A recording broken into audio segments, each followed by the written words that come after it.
G'day, it's Dale from Delbasid Timbers. I'm back with some bark off me. Look at that. Crikey. Gravity sucks. It works though. Jeez. It's been a long couple of months. I've been laid up a little bit with Ross River virus, which is a little bit nasty and pretty debilitating in terms of muscle pain and all of that sort of bizzo. But anyway, the shed's open again. Now, I've had a couple of people ask me about some really basic stuff. And so I thought we might get back to a little bit of basics with the project today. And I'm going to make a little bud vase. Now, I've just got a little bit of timber. This is all we're going to use. Not much, but we're just going to whack it between centres. Not sure whether I'm going to whack it between a spur drive and a live centre or in a chuck and a live centre. Anyway, so that's the project. Nice and easy. We'll whack it on the lathe. Rightio. All right, now we're going to try and turn this twig vase with basic tools that most turners are going to have in their shed. So I'm going to use a skew, a spindle gouge, a parting tool, and a bowl gouge. In effect, you can actually do that with even less than that. But I can just showing you what you can actually do with various tools. The other thing I'm going to use is a Jacob's chuck, and that's only to drill the hole out in the middle of it. You can do that with a drill. That's nice and easy, so don't stress about that. But these are the basic tools that we're just going to use today. All right, let's mount the thing up and we'll give it a spinny on the roundy. So first off, I'm just going to use a bowl gouge. That's just going to help me to rough it out. I'm not a big fan of roughing gouges, of spindle roughing gouges. They're just not my favourite tool. I don't like using them, so I don't. So this is what we're just going to use to start roughing it around roughly to a cylinder. And then I'm actually going to start using a skew and play around.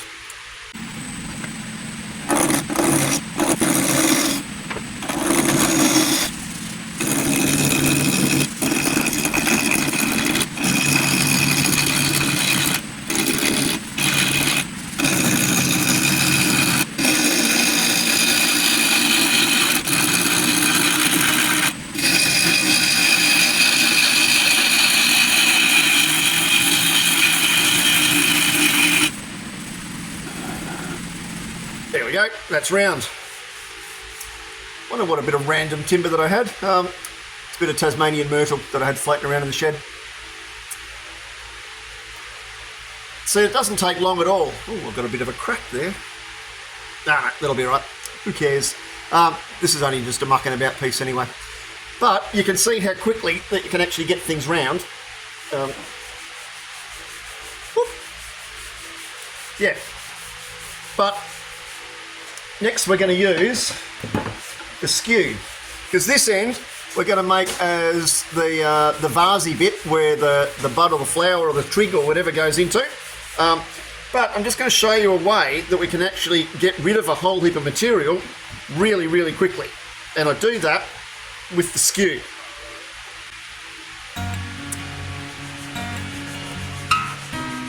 Very sharp.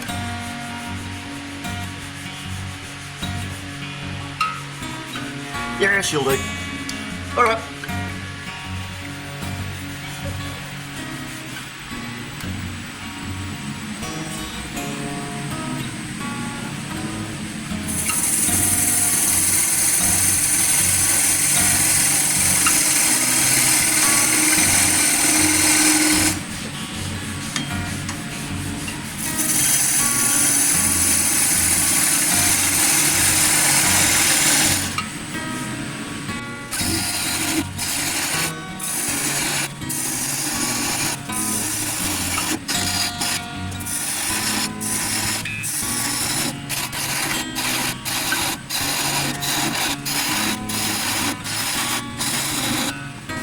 Really makes a hell of a mess, but it gets rid of a whole heap of material really quickly.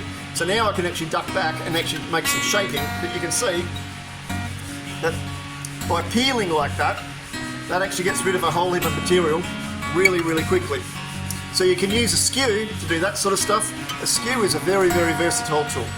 So you can use it on the side to actually do slicing cuts like that, or you can get rid of a whole heap of material really quickly like that. Yeah.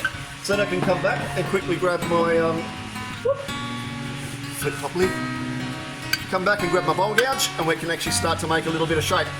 Sorry, I had to turn the lights on, couldn't see what I was doing with some detail. So anyway, if it's a bit glary, apologies, but there you go. Got to be able to see what I'm doing with the roundy, otherwise we end up hurty. And geez, we don't want any more of that, because by crikey, my eyebrow is sore.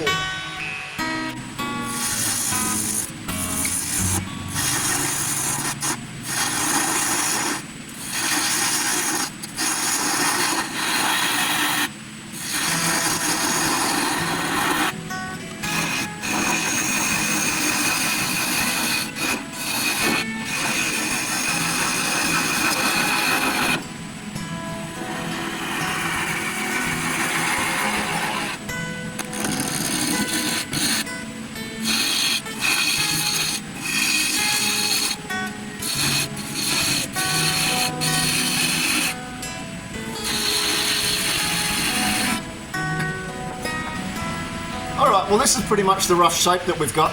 Hang on, flip this light out of the way, we'll come in a bit of a squizzy, hey? Oh, is that dark?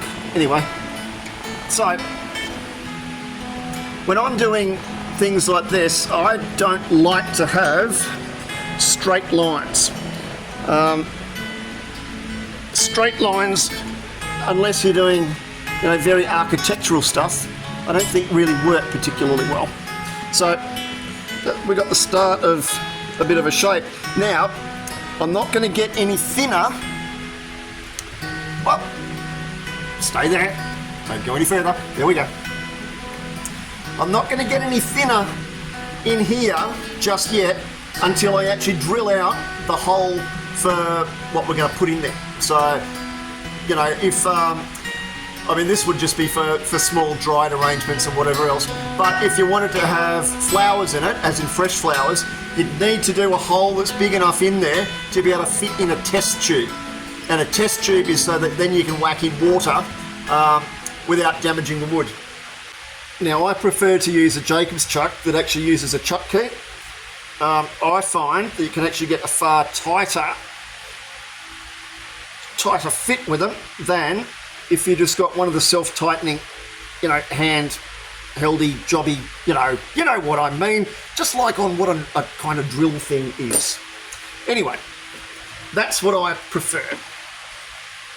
So, when you're drilling, you'll drill down on some nice low speed.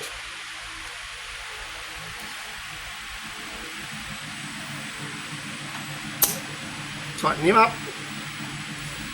Okay, the other thing with the Jacob's chuck is always put a little bit of tension on it, just so that it doesn't do any slipping in that that Morse taper, because that can seriously get your attention.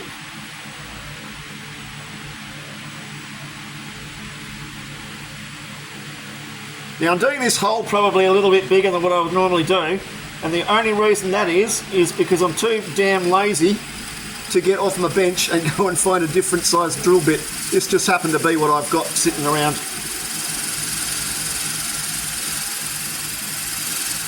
So you don't need to drill at the speed of light, because that's really stupid.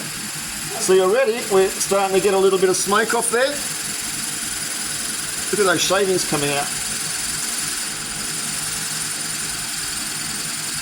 Now we don't want to induce too much heat into there, because that will crack the wood. Plus the other thing is, look, just like that, nice and slow. Alrighty, so we'll drill it out, and what I decided to do was to make sure that the thing actually spins. That's a better idea, isn't it? There we go.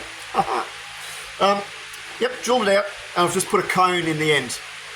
As you can see, that just adds a little bit more support to the end of the vase. Now, I had a couple of little micro cracks, so I've just filled that with super glue.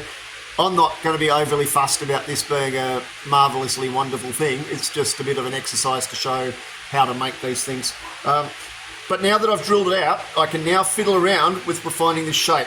Now, because that's a little bit of a bigger hole in there, I need to be fairly delicate as to where I go with this. so I don't actually blow through the side of it, and we don't end up with it so thin that it actually flexes at the top like that. All right, let's have a little bit of a fiddle. I think we'll just readjust that rest a little tiny bit. Cool beans. And away we go.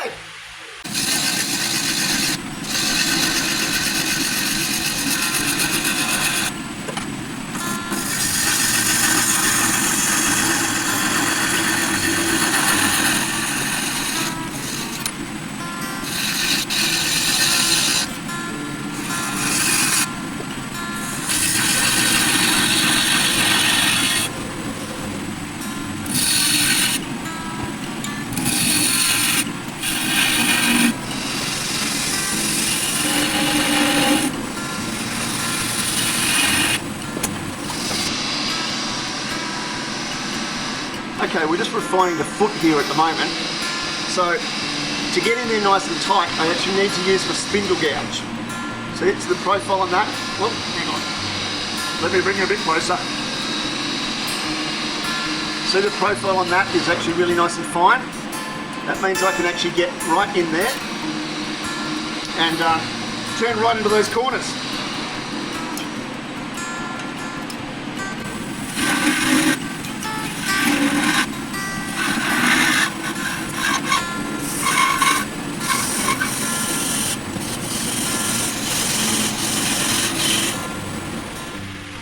So, now move that light out of the way, don't need that now. Is that adjusted a bit? There we go. So if I bring it in, whoop, hang on, I'm going to drop you. Oh, don't do that, God. Okay, so now you can see the shape. Nothing on there actually has any straight lines. So it's all nice and curved. Now the finish on that isn't, you know, brilliant, but realistically that only needs 240 grit. And right down here at the base, where my stump is down there, you can see there, that will be very, very easy to just part off. Now there's a little tiny bit of a foot, and that just gives it a little tiny bit more definition. I can play around with the top there a little tiny bit, and I might, but because I've actually got that now pretty thin, I'll have to be pretty careful about that so we don't blow the whole thing up, because that would really, really stink at this point in proceedings. Hang on. Stay still. You there? Are you stable? There we are. Radio. Hang on, let's just have a look. See, as you can see there. Oh no, see, that's pretty stable, all right. So we might just have a little fiddle in the end and just clean that up a little tiny bit.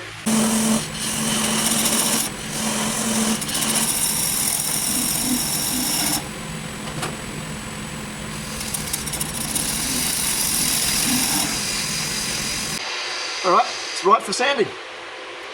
I don't know that I'll even bother doing that, showing you that. You know what sanding's like, we do it all the time.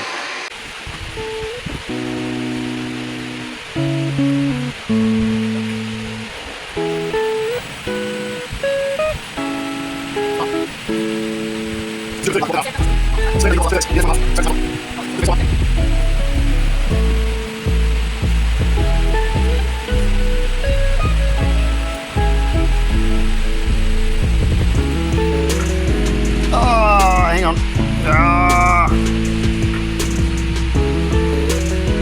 There we go. Now I think that's just a quite nice shape. It actually looks a little bit chunkier on the camera. Let me bring you around a little bit. How's that? Nice little shine. Nothing particularly special, but just sometimes good to do these ones as a practice piece as well, because it's good for learning how to do all those curves. That way you don't get caught in that habit of just doing straight lines. So long as your chisel is always moving, then you've always got those curves flowing nicely. Alright, we'll part it off and I might sit down and I'll show you what it looks like. Okay.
That's the finished product.